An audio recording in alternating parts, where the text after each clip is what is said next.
Ассалауму алейкум, құрметті көрермен, бізді тамашалауды және бір ғана лайк түймесін басуды ұмытпаңыздар. Күйеуінің сырын жасырған келіншек.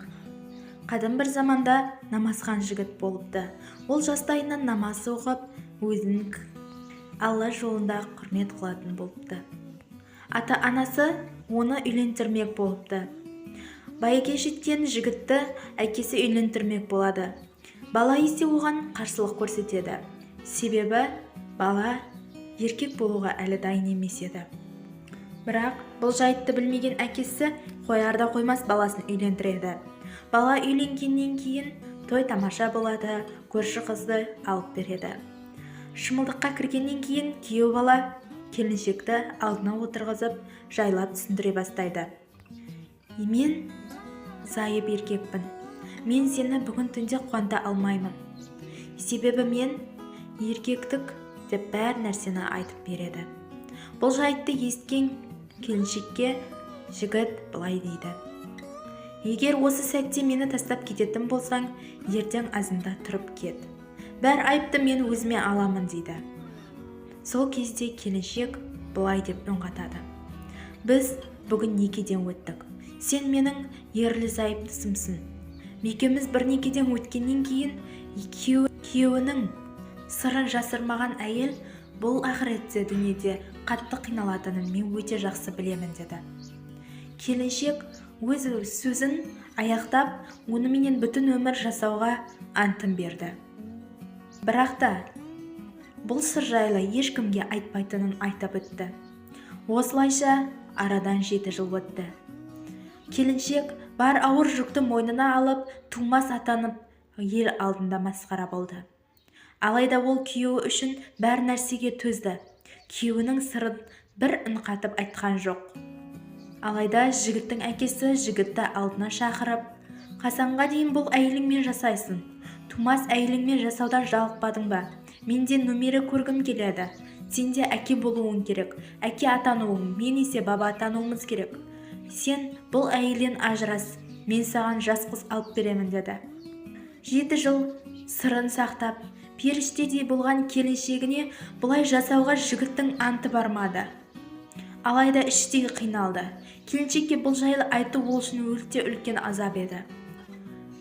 Жігіт бірнеше күн ыңсызсыз әуреленіп жүргенін көрген келіншек, келің, бірге шешеміз, не жағдай болса да маған айтыңыз, ортадан шешіп аламыз деді.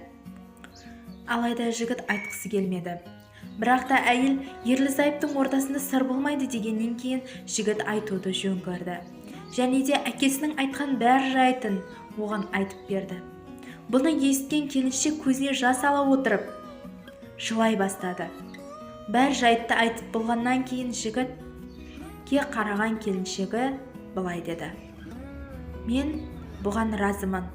Алайда сіз мен кеткеннен кейін 40 күннен кейін үйленіңіз деді. Келіншек үйден кетті.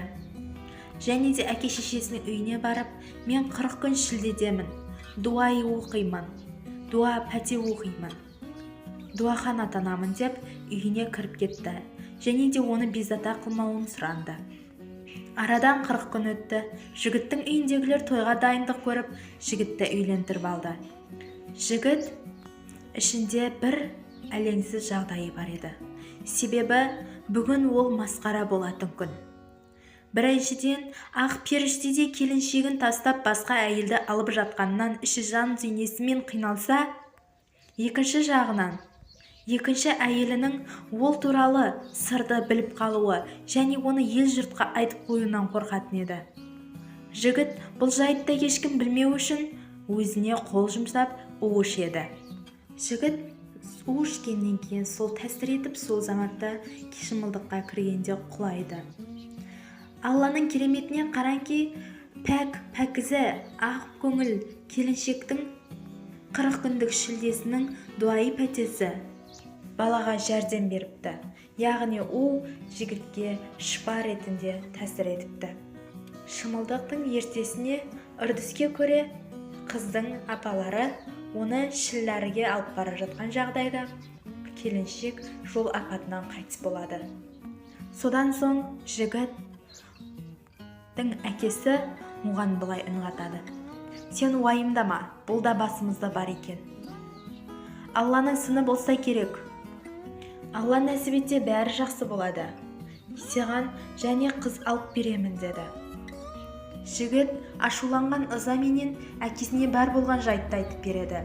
Және де келіншегінің осы уақытқа дейін оның сырын сақтағанын естіген атасы жігіттің ақырғы сөзін де тыңдамай келіншектің үйіне қарай аттанады. Келіншектің үйіне барған кезінде келіннің үйіне барған қайнатасы былай үн қатыпты: келінім, саған үлкен рахмет. Егер инсан затына тауап етуге болғанда мен саған тауап етер едім, депті. Осылайша күйеуінің сырын сыртқа жаймаған әйел арадан уақыт өтіп, уалы-жуалы, перзентті болып, бақытты семьялар қатарына кіріпті. Егер біздің видеоларымыз сізге ұнап жатса, бір ғана лайк түймесін басуды ұмытпаңыз. Сау саламаттықта жүздескенше.